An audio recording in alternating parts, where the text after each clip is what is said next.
संस्कृताय बच्चों, आइए इस वीडियो में हम जानेंगे संधि क्या है। स्वर संधि किसे कहते हैं, स्वर संधि के प्रमुख कितने भेद हैं और प्रत्येक भेद के हम सरल सूत्र बताएंगे और इतने आसान उदाहरण जिसे आप देख करके बहुत अच्छे से अन्य उदाहरण आप उसी प्रकार तैयार कर पाएंगे। तो चलिए बिना देर किए हम वीडियो को शुरू करते हैं।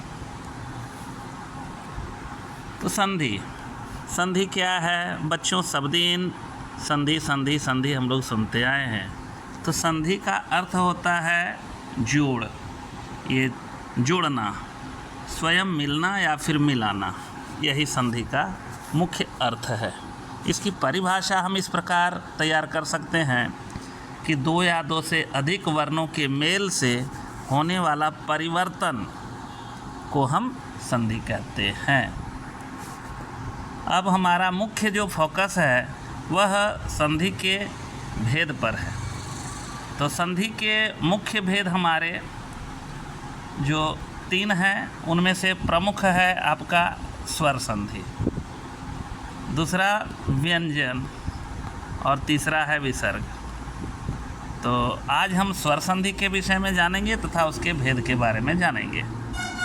तो स्वर संधि का जो पहला धर्म है, याद रखिएगा कि स्वर संधि में पहले और दूसरे ये दोनों हमारे शब्द स्वर के ही, जैसे किसी भी शब्द का देखिएगा, जैसे दो शब्द मिलकर के आपस में जुड़ रहे हैं तो प्रथम शब्द के अंतिम वर्ण तथा द्वितीय शब्द के प्रथम वर्ण यहीं पर मिलन होता है, इसी को संधि कहते हैं।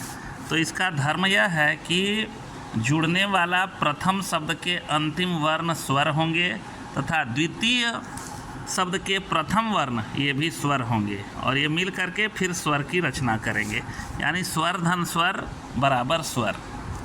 व्यंजन संधि का क्या है कि स्वर व्यंजन कोई भी हो उसके साथ व्यंजन जुड़ जाएगा और विसर्ग के साथ हमारा स्वर व्यंजन कोई भी जुड़ेगा, लेकिन फिर से याद रखें कि स्वर के साथ हमेशा स्वर संधि ही जुड़ेगा।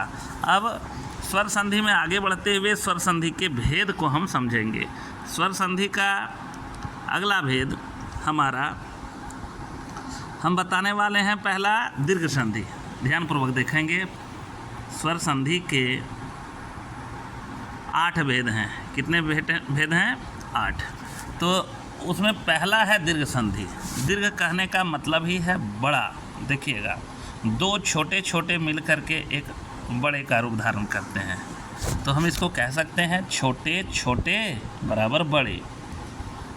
हम इसका उदाहरण इस तरह दे सकते हैं, परम धन अर्थ बराबर परमार्थ, यानी परम के अंत में म के साथ अ है, चूँकि म में जैसे हम हलंत देंगे अ हमारा बाहर आ जाएगा और अर्थ का पहला यानी परम का अंतिम अ और अर्थ का प्रारंभ अ, ये दोनों मिल करके हो गए आ, और आ के जगह आकार या फिर केवल आ, ये दोनों लिखा जा सकता है। तो हमने देखा कि छोटे छोटे बड़े हो गए, यानी परम धन अर्थ तो परमार्थ हो गया। उसी तरह छोटे बड़े बड़े, परम धन आनंद परमानंद, फिर बड़े छोटे बड़े विद्या धन अर्थी।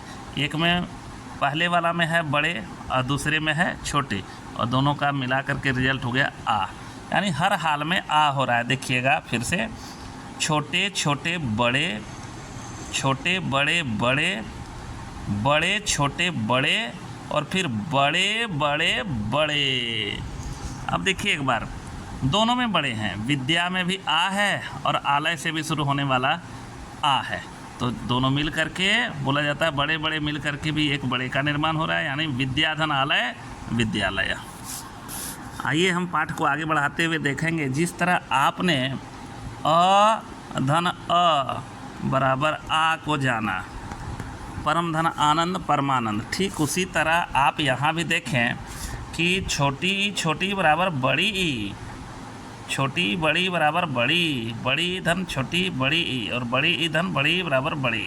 सबके उदाहरण दिए हुए हैं, ध्यानपूर्वक देखिए। रवि धन इंद्र, रवि में बच्चों जब आप देखेंगे ना तो आपको ऐसा प्रतीत होगा कि रवि के अंत में हमारा व दिख रहा है बच्चों, लेकिन यह व वास्तव में है नहीं, यहाँ रवि के अंत में ई लग रहा है। मैं आपको तोड़ करके दिखाता हूँ, देखिए एक बार, र धन अ धन व धन ई, बोलिए क्या निकला अंत में, तो ई निकला।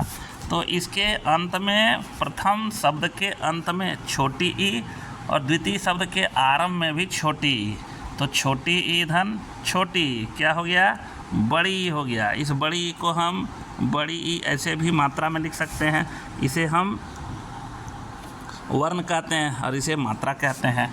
तो आइए हम पाठ को आगे बढ़ाएंगे। रवि धन इंद्र क्या हो गया बच्चों, तो रविंद्र। ठीक इसी तरह गिरी धन ईशा, देखिएगा पहले वाला में है आपका छोटा, तो छोटे बड़े रिजल्ट हुआ बड़े, तो गिरी धन ईशा, छोटी धन बड़ी बराबर गिरीशा। जब भी आप गिरीश लिखेंगे तो बड़ी की मात्रा देंगे। फिर इसी तरह मही धन इंद्र, मही में बड़ी ई धन छोटी बराबर बड़ी रिजल्ट महेंद्र। ठीक इसी तरह लक्ष्मी धन ईशा, ये दोनों बड़ी है तो लक्ष्मी सा। इस तरह हमने देखा कि किस तरह छोटे छोटे बड़े और बड़े बड़े भी बड़े होते हैं। हम ऊ के भी उदाहरण में इसी तरह देख सकते हैं। क्या देख सकते हैं कि छोटे छोटे बड़े, गुरु धन उपदेशा, गुरु उपदेशा। भानु धन ऊर्जा, एक में छोटे हैं दूसरे ऊर्जा में बड़े हैं, लेकिन इसका बड़ी ऊ की मात्रा बन जाती है ऊ, भान ऊर्जा। इसी तरह आगे देखिए वधु धन उक्ति, वधु में देखिए बड़ी धन छोटी, ये मिला करके बड़ी हुआ, वधु में बड़ी है और उक्ति में ऊ है छोटे, दोनों मिला करके वधुक्ति। और फिर बड़े धन बड़े बराबर बड़े, देखिए भू धन ऊर्ध्वम, ये दोनों में से कोई भी छोटा नहीं है, दोनों ही बड़े हैं तो भूर्ध्वम हो गया। आइए इसी तरह हम देख सकते हैं कि छोटी री धन छोटी री बराबर बड़ी री। बच्चों हिंदी में इसका प्रयोग बड़ी री का नहीं होता है, होता है आपको केवल संस्कृत में। मातृ धन ऋणम, तो मातृ ऋणम देखिएगा, यहाँ त्र में ये त है ना, तो यहाँ एक बार छोटी और ये बड़ी री ऐसे होता है, यानी दो बार घूम जाता है। तो बोल सकते हैं छोटे छोटे बड़े, मातृ ऋणम, पितृ ऋणम, भ्रातृ ऋणम, इस तरह से हम लोग इसको जान सकते हैं। स्वर संधि के प्रथम भेद दीर्घ संधि को हमने अच्छी तरह से जान लिया है। अब हम द्वितीय भेद गुण संधि के बारे में चर्चा करेंगे। गुण, इसका नाम लेते ही यथा नाम तथा गुण। बच्चों आपको बहुत अधिक लंबी चौड़े परिभाषा को याद करने की आवश्यकता नहीं है, आप केवल यह समझ लीजिए कि ए, ओ, अर तथा अल को हम गुण संधि कहते हैं। फिर से गुण संधि हम किसे कह सकते हैं, तो ए, ओ, अर। अभी तीन याद रखें, अल का प्रयोग बहुत कम मिलेगा आपको, लेकिन इसे भी ध्यान में रख सकते हैं। ए, ओ, अर तथा अल को हम क्या कहते हैं, तो गुण संधि कहते हैं, याद रखिएगा। उदाहरण मैं आपको बता दे रहा हूँ, तो जो भी सूत्र हैं हमारे वो बिल्कुल ध्यानपूर्वक देखिएगा। तो हमने आपको कहा ए, ओ, अर, अल, सबसे पहले क्या कहा था, ए, तो ए क्या मिल कर के ए बनता है, या फिर ए को हम और क्या लिख सकते हैं। बच्चों यहाँ पर केवल आपको संधि बताई जा रही है, लेकिन इसके साथ साथ आप संधि विच्छेद भी सीख रहे हैं, क्योंकि संधि का ठीक उल्टा विच्छेद होता है। संधि का मतलब जोड़ना और विच्छेद का मतलब अलग करना, तो हम विच्छेद भी सीखते जा रहे हैं। कैसे, तो देखिए हम जैसे अ, आ कोई भी हो प्रथम शब्द के अंत में और द्वितीय शब्द के प्रारंभ में छोटी बड़ी कुछ भी हो, तो इसका रिजल्ट हमारा ए हो जाएगा। तो जैसे मैं कह सकता हूँ अ धन ई बराबर ए, तो मैं ये भी आपको विच्छेद में कह सकता हूँ कि ये बराबर अ धन ई। ये हो गया आपका, ये जो लिख रहा हूँ अ धन ई बराबर ए, इसको क्या कहेंगे, तो इसको हम संधि कहेंगे। और ए बराबर अ धन छोटी ई या फिर बड़ी ई दोनों कह सकते हैं, तो इसे हम संधि विच्छेद कहेंगे। तो आइए पाठ में हम आगे बढ़ते हैं। उदाहरण में हम इसको देखेंगे।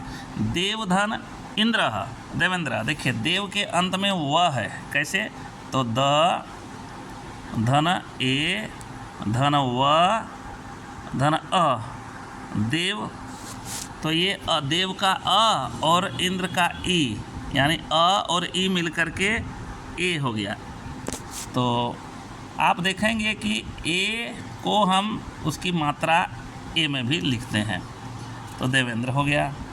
आगे गण धन ईसा, देखिएगा यहाँ पर अ धन बड़ी ई, तो इससे हो गया ए।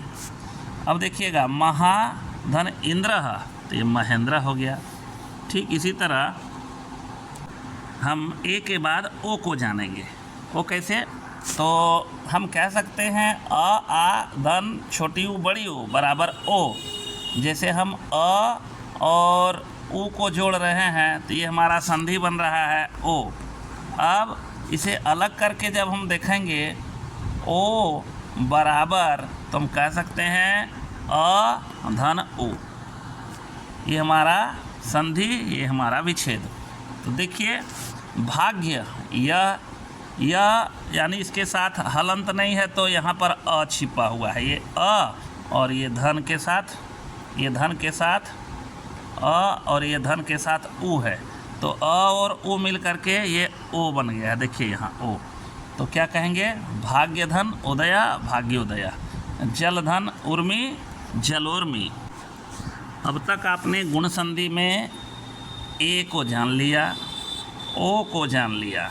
अब हम अगला अर सिखा रहे हैं। देखिए अर, तो किन किन वर्णों के मेल से अर बनता है, और अर को हम तोड़ करके कौन कौन से वर्ण को नए रूप में पा सकते हैं। तो आ के साथ जब भी छोटी री चाहे बड़ी री जुटेगा तो रिजल्ट हमारा अर होगा। देखिएगा अ, और हम र कह सकते हैं, इसे हम आधा र कह सकते हैं। तो देखते हैं एक बार उदाहरण में। फिर अर को क्या कह सकते हैं? तो अर बराबर आ धन छोटी री बड़ी री कोई भी, तो ये हो गया हमारा संधि। और अलग करके जो लिए प्लस दे करके जो लिखते हैं उसे हम संधि विच्छेद कहते हैं। आइए देखते हैं। तो देव, देव में अ और ऋषि में री, तो देव के अंत में अ और ऋषि के प्रारंभ में री, तो अ और री मिल करके अर बना है। देखिए कैसे, इसको स्पष्ट रूप से मैं अलग अलग करके दिखाता हूँ, ध्यान दीजिएगा बच्चों। जैसे मैं यहाँ देव है ना, देव, तो वह से मैं अ निकाल ले रहा हूँ, और ये जो ऋषि है, ऋषि का ये देखिएगा, तो यहाँ अ इससे निकला और ये री, यहाँ भी अ बगल में लिख दे रहा हूँ, अ और री ये दोनों मिल करके क्या बन रहा है? अर। अब आपके पास क्या तैयार हो गया मुख्य रूप से देखिए तो हम कह सकते हैं ऐसे दे व धन अर और शी। इसके लिए क्या करना होगा? अब पूरा देव लिख दीजिए अ के साथ मिला करके, और र आधा है, शी यहाँ है, तो आधा र होने के कारण र ऊपर चला जाएगा। तो क्या हमने देखा कि देवधन ऋषि बराबर देवर्षि हो गया। ठीक इसी तरह वर्षा, ये र यहाँ आएगा आकार के ऊपर में, वर्षा धन ऋतु बराबर वर्ष ऋतु। आ के साथ जब छोटी री या बड़ी री या अ के साथ छोटी री बड़ी ई आएगा तो रिजल्ट हमारा अर ही होता है। आपको यह लगेगा कि देव में आकार नहीं था इसलिए सर ने देवर्षि लिखा, लेकिन वर्षा के जब आकार दिए हुए हैं तो वर्षार्तु क्यों नहीं हुआ? चूँकि सूत्र हमारा बताता है आ के साथ जब भी हम कोई छोटी री या बड़ी री जोड़ते हैं तो रिजल्ट हमारा अर होता है, न कि आर। इसी तरह अब री के बारे में भी हम जान सकते हैं, हालांकि इसका उपयोग बहुत कम है, फिर भी जान लेना ज़रूरी है। आ कोई भी प्रारंभ में आए और उसके बाद री हमारा जुड़े तो रिजल्ट हमारा अल हो जाता है। जैसे आ के साथ री जोड़े तो अर और री जोड़े तो अल हो जाता है। जैसे मम में अ है और लिकाल, तो ली कार ली जो जुड़ रहा है ना किसके साथ? तो अ के साथ, तो रिजल्ट हमारा क्या दे रहा है? ममलकार। स्वर संधि में अब तक हमने दो संधि को जाना है। कौन कौन? तो सबसे पहले हमने जाना दीर्घ संधि को। आप अच्छे तरह से बार बार वीडियो को देखिएगा, तभी आपको अधिक समझ में आएंगे दीर्घ संधि को। दूसरा हमने क्या जाना, तो गुण संधि को जाना। आइए अब हम तीसरे संधि के, ये भेद किसके हैं, तो स्वर संधि के तीसरे भेद, इसका नाम है वृद्धि संधि। हम इसको अच्छी तरह से जानें। वृद्धि का मतलब होता है बड़ा। देखिएगा यहाँ पर दोनों ही बड़े हैं, अ और औ। इन दोनों को हम वृद्धि संधि कहते हैं। ए अ ओ औ हमने पढ़ा है, तो उसमें अ और ओ को वृद्धि संधि में रखा गया है। आपको इसके पहले भी बताया गया, इसमें गुण संधि में क्या बताया गया कि गुण संधि में आपने देखा कि गुण के अंतर्गत कौन कौन आते हैं और वृद्धि के अंतर्गत अभी कौन कौन आ रहे हैं, इसे ध्यान में रखना है। जैसे अ और ओ, ये दोनों आपका वृद्धि संधि है। बस यही संक्षिप्त रूप में याद रख लीजिए। जैसे हम दिखा सकते हैं, अ आ के साथ जब भी हमारा कोई ए अ जुड़ने वाला है तो उसका रिजल्ट हमारा अ हो जाएगा। जैसे कृष्णा, देखिएगा यहाँ आ है और ऐक्यम, तो कृष्णैक्यम, कृष्णैक्यम हो गया। क्यों? अ आ के साथ कुछ भी जुड़ेगा तो अ ही होगा। देखिए देवधन ऐश्वर्यम, तो देवैश्वर्यम हो गया।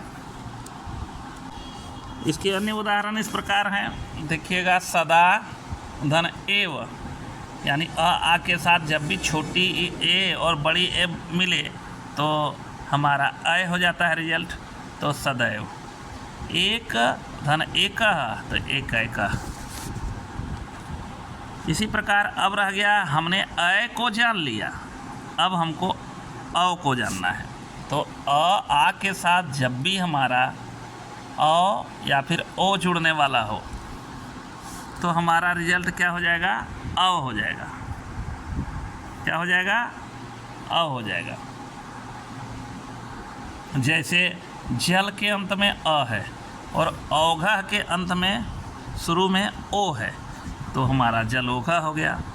महाधन ओघा, आ है और ओ है, रिजल्ट अ हो गया, महोघा। महाधन औदार्यम, महोदार्यम हो गया।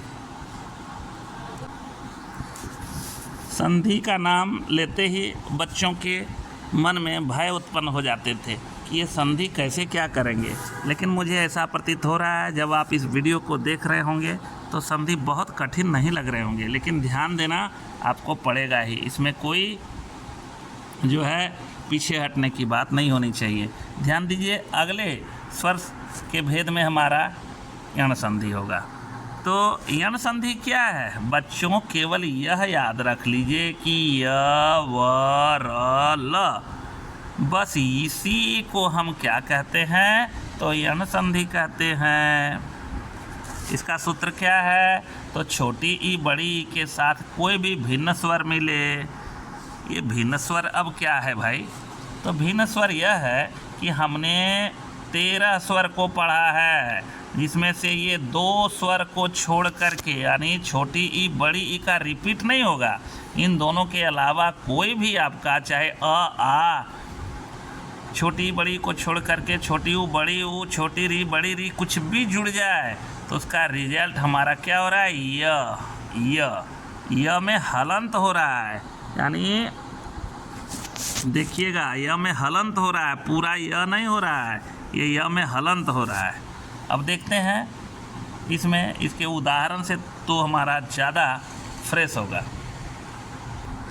देखिए इति, एक मैंने शब्द लिया इति, इसके अंत में ई है, ई धन त धन ई, इसके अंत में ई हुआ और आदि के आरंभ में आ है, तो ई धन आ, ई धन आ, यह सेम स्वर तो फिर रिपीट नहीं किया गया, ये अलग स्वर है, ये अभिन्न स्वर है। तो ई के साथ जब भिन्न स्वर का प्रयोग हुआ तो रिजल्ट हमारा क्या बन रहा है बच्चों, मैंने कहा था य।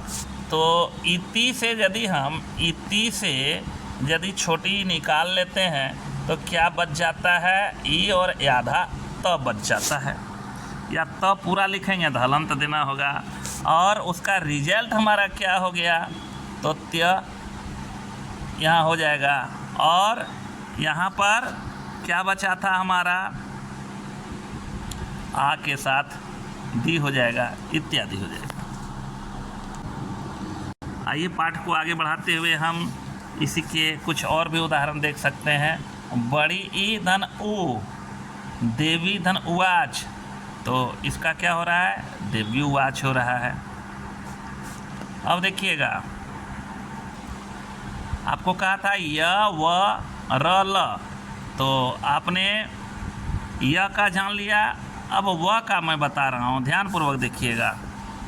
जिस शब्द के प्रारंभ वाले शब्द के अंत में छोटी ऊ बड़ी ऊ कोई भी हो और भिन्न स्वर, अब इन दोनों को छोड़ दीजिए। जैसे पहले आपने छोटी बड़ी के साथ भिन्न स्वर था, अब छोटी ऊ बड़ी ऊ के साथ भिन्न स्वर को जोड़ेंगे। इन दोनों को छोड़ के जो भी स्वर होंगे उसके साथ जोड़ दीजिए। जैसे सु धन आगतम, देखिएगा यहाँ छोटी ऊ बड़ी ऊ नहीं है, यहाँ बल्कि आ से शुरू हुआ है, तो ये हो गया स्वागतम। ये कैसे, तो एक बार मैं इसको क्लियर करता हूँ। देखिए, सु से आप क्या करिए, ऊ को हटा दीजिए, तब क्या हो जाएगा, तो हमारा स आधा हो जाएगा।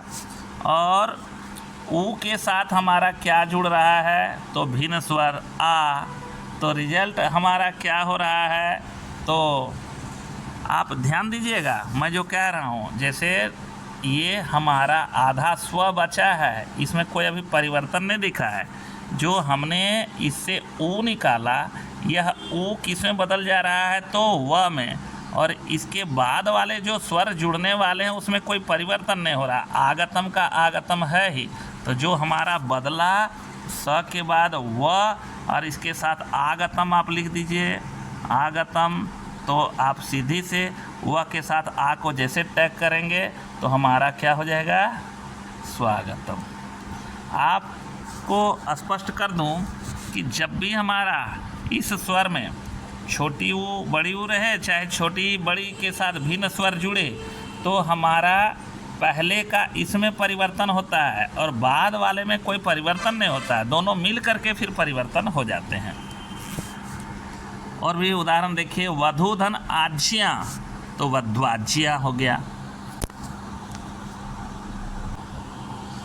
आइए बच्चों, हमने जाना य व, अब हम लोग जानेंगे र के बारे में।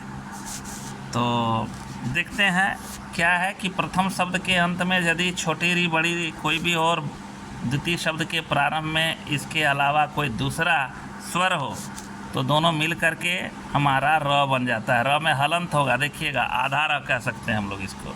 तो भ्रातृ, देखिएगा अंत में क्या है, री, और आज्ञा, तो री तो हमारा स्वर है, आ भी स्वर है, लेकिन दोनों अलग अलग स्वर हैं, इसी को अलग स्वर होने को भिन्न स्वर कहते हैं।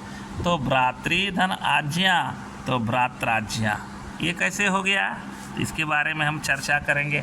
देखिएगा, भ्रा को आप कुछ मत करिए, भ्रा को उसी रूप में, त से री को आप हटा लीजिए तो आधा त बच गया, और री कहाँ चला गया, री, तो री बन गया र, और उधर क्या है, तो आज्ञा है, देखिएगा आज्ञा है। अब क्या हो गया, अब डायरेक्ट आप पढ़िए, ब्रा त र आज्ञा, तो त र आ, तो बराबर त्रा हो गया। अब हो गया ब्रा त्रा, यहाँ ज्या है, तो भ्रात्राज्ञा हो गया। देखिए भ्रात्राज्ञा।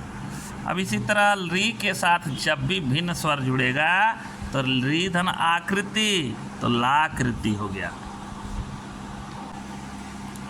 बच्चों, अब तक हमने स्वर संधि के 4 भेद को बड़ी ही आसानी से अध्ययन कर लिया है। अब इसके अगले भेद हमारे आ जाते हैं अयादि संधि। अयादि संधि, अयादि संधि। आइए, अयादि संधि में हम लोग देखेंगे कि कौन कौन शब्द हैं जो हमारे अयादि संधि के अंतर्गत आते हैं। अर्थात हम कह सकते हैं अय, आय, अव तथा आव को हम अयादि संधि कहते हैं। उतनी परिभाषा याद करने की आवश्यकता नहीं है। जिन शब्दों के मध्य आपको इन शब्दों का समावेश मिले, जैसे अय, आय, अव तथा आव, इनमें से कोई भी यदि बीचों बीच में मिल जाए तो आप समझ लो कि यह अयादि संधि है। तो सबसे पहले हम चर्चा करेंगे अय की। कौन ऐसे शब्द हैं जिसमें अय मिलता है? तो एक शब्द हमारे पास मिला है चयनम। देखिएगा चयनम, तो सूत्र बताता है हमरा कि ए धन अ बराबर अय। अच्छा, आगे हम देखते हैं क्या, तो ए धन अ बराबर अय, तो चे धन अनम बराबर चयनम। अब चे में देखिएगा, चे में क्या क्या है, चे में तो च के साथ हमारा क्या है, ए है, और ए के साथ जब अ जुड़ता है तो हमारा अय हो जाता है। तो हम कह सकते हैं कि च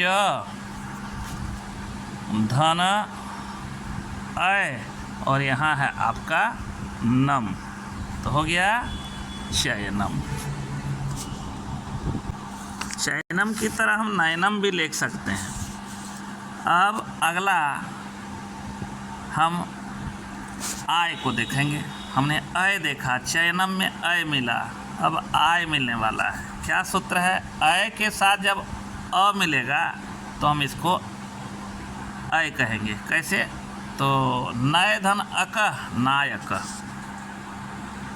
आगे ओ धन अ बराबर अव, देखिए भो धन अनम, भो के साथ ओ और अ, ओ और अ मिलने से अब होता है, तो भवनम हो गया। इस संधि के अंतिम सूत्र हमें मिल रहे हैं अव के बाद आव। तो देखिए जिस शब्द के अंत में ओ और जुड़ने वाले शब्द के आरंभ में ओ मिले तो रिजल्ट क्या हो जाएगा, आव हो जाएगा। कैसे, तो भव धन उकह, ओ और ओ मिल करके आव हो गया, तो भाव उकह हो गया। इसको यदि आप बोले तो मैं तोड़ करके बहुत अच्छे से आपको समझा सकता हूँ। क्या, भव से आप क्या करो, औ को हटा दो, तो क्या बच गया, भ, और ओ को क्या बन गया, ओ बन गया आव में, और इधर क्या था, उकह जो था वो द्वितीय शब्द का अंत में, तो भ के साथ आ, तो भा, और ये था उकह। देखिएगा उकह में अब व में उ लग जाएगा तो उकह हो जाएगा, तो हम कह सकते हैं भावुकह। फिर से एक बार देखिए, भव के साथ हम जब अ को हटाते हैं तो केवल भ बच जाता है और ओ बन जाता है आव, और यहाँ पर लास्ट में बच जाता है उकह, तो हम कह सकते हैं कि भावुकह, भा उकह। अब तक हमने स्वर संधि के 5 भेद को पढ़ चुका है। अब हम छठे में आते हैं, इसका नाम है पूर्व रूप संधि। अब पूर्व रूप संधि की पहचान क्या है कि अयादि संधि के शब्द जो अपवाद में आते हैं अयादि संधि की तरह बिल्कुल, लेकिन वे अयादि संधि ना होकर के क्या हैं, अलग हो जाते हैं, अपवाद में आते हैं, उसे हम पूर्वरूप संधि कहते हैं। जैसे अब देखिए, ए ओ के साथ जब ह्रस्व स्वर जुड़ता है तो मिल करके यह अवग्रह हो जाता है, प्लुत स्वर जिसको कहते हैं। आपने सुना होगा स्वर में कौन कौन स्वर है, तो ह्रस्व स्वर, दीर्घ स्वर और प्लुत स्वर। आपको याद करा दूं, ह्रस्व स्वर जो है वहाँ पर उच्चारण में उसके 1 मात्रा का समय लगता है, जो दीर्घ स्वर है उसके उच्चारण में 2 मात्रा का समय लगता है, और जो प्लुत स्वर है उसमें इन दोनों में जितना आपका मात्रा लगता है वो केवल प्लुत स्वर में लगता है उतना समय। तो अतः हम इसमें कह सकते हैं कि 3 मात्रा का समय लगता है। आइए, तो ए धन ओ के साथ जब ह्रस्व स्वर जुड़ेगा, ये ऑलरेडी ह्रस्व ए और औ नहीं है, ये दोनों ही दीर्घ हैं, इसलिए बताया जा रहा है कि जब दीर्घ के साथ ह्रस्व स्वर जुड़ेगा, दीर्घ में से भी स्पेशल होना चाहिए, कौन कौन, ए और ओ, उसके साथ जब ह्रस्व स्वर लग जाता है तो तो हम उसे प्लुत स्वर के रूप में उच्चारण में आ जाते हैं, लिखते भी हैं उसको अवग्रह चिन्ह के रूप में, अवग्रह एस टाइप का ऐसे। वास्तव में ऐसे शब्दों का प्रयोग विशेषतः आपको वैदिक संस्कृत में मिलेगा, लेकिन इसमें भी कुछ कुछ आते हैं, उसे हम ध्यान में रख लें। जैसे को के साथ अपि, अ हमारा क्या है, ह्रस्व स्वर है, तो यहाँ पर दो का लगा और यहाँ पर आपका एक हो गया, 3 स्वर का मिलन हो रहा है। तो को हम उसी रूप में रखते हैं, तीसरे को हम जो है क्या करेंगे, अ के रूप में हम इसको पढ़ते हैं, खींच करके थोड़ा सा प्लुत स्वर को खींच के रूप पढ़ा जाता है। कैसे, कोपी, हम कॉपी नहीं कर सकते, कोपी। जैसे ए के साथ लग रहा है ह्रस्व स्वर, तो धर्मे धन अस्मिन, तो धर्मेस्मिन। तो बच्चों, स्वर संधि के अवशेष 2 भेद हमारे सामने रह गए हैं। इसमें पररूप संधि और फिर अगला हमारा प्रकृति भाव है। तो चलिए देखते हैं पररूप संधि क्या है। तो यह अयादि संधि के विपरीत, देखिएगा विपरीत मतलब उल्टे, तथा वृद्धि संधि के कुछ नियमों के विरुद्ध है। उसके जो नियम है उससे कुछ हट करके यह है। वो कैसे, ध्यान रहे कि अयादि संधि में हमें ए धन अ बराबर अ बताया गया था,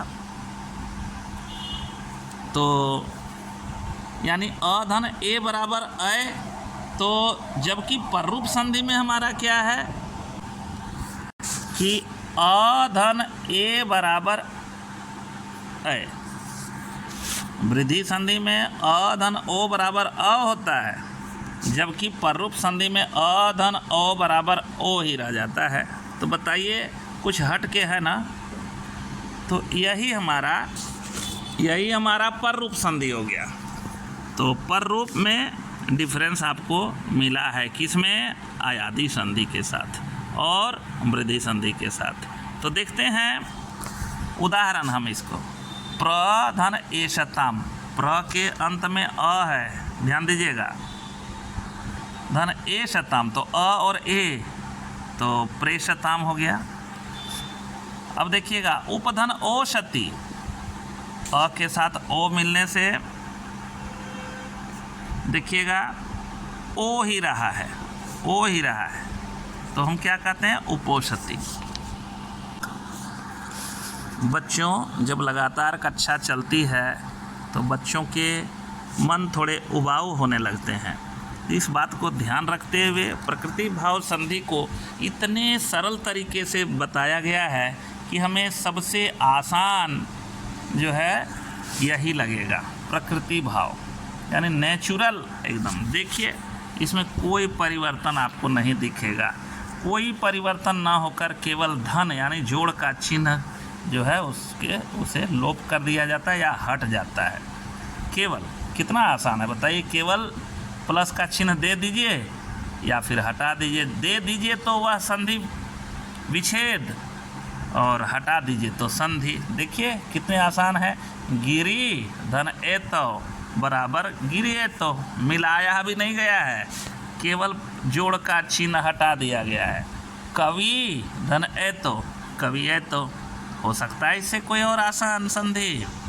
तो बिल्कुल उसी रूप में केवल जोड़ के चिन्ह को हटा दिया जाए, या 2 शब्द हैं अयादि के उदाहरण आपके प्रकृति भाव में मिले उदाहरण, तो हम केवल उसमें जोड़ का चिन्ह दे देंगे। आइए अब हम कह सकते हैं कि संधि को हम बहुत आसानी तरीके से पढ़ चुके हैं, और इसे बार बार जब हम देखेंगे तो हमें बहुत अच्छे तरीके से याद होगा। आपको पढ़ने समझने में कोई भी दिक्कत हो तो आप कमेंट में ज़रूर लिखेंगे कि आपको कहाँ परेशानी हुई। इसके लिए मैं हो सकता है आपको दूसरे और भी वीडियो अवेलेबल कराऊं। आइए बच्चों, हम धन्यवाद के साथ इस कक्षा को समाप्त करते हैं।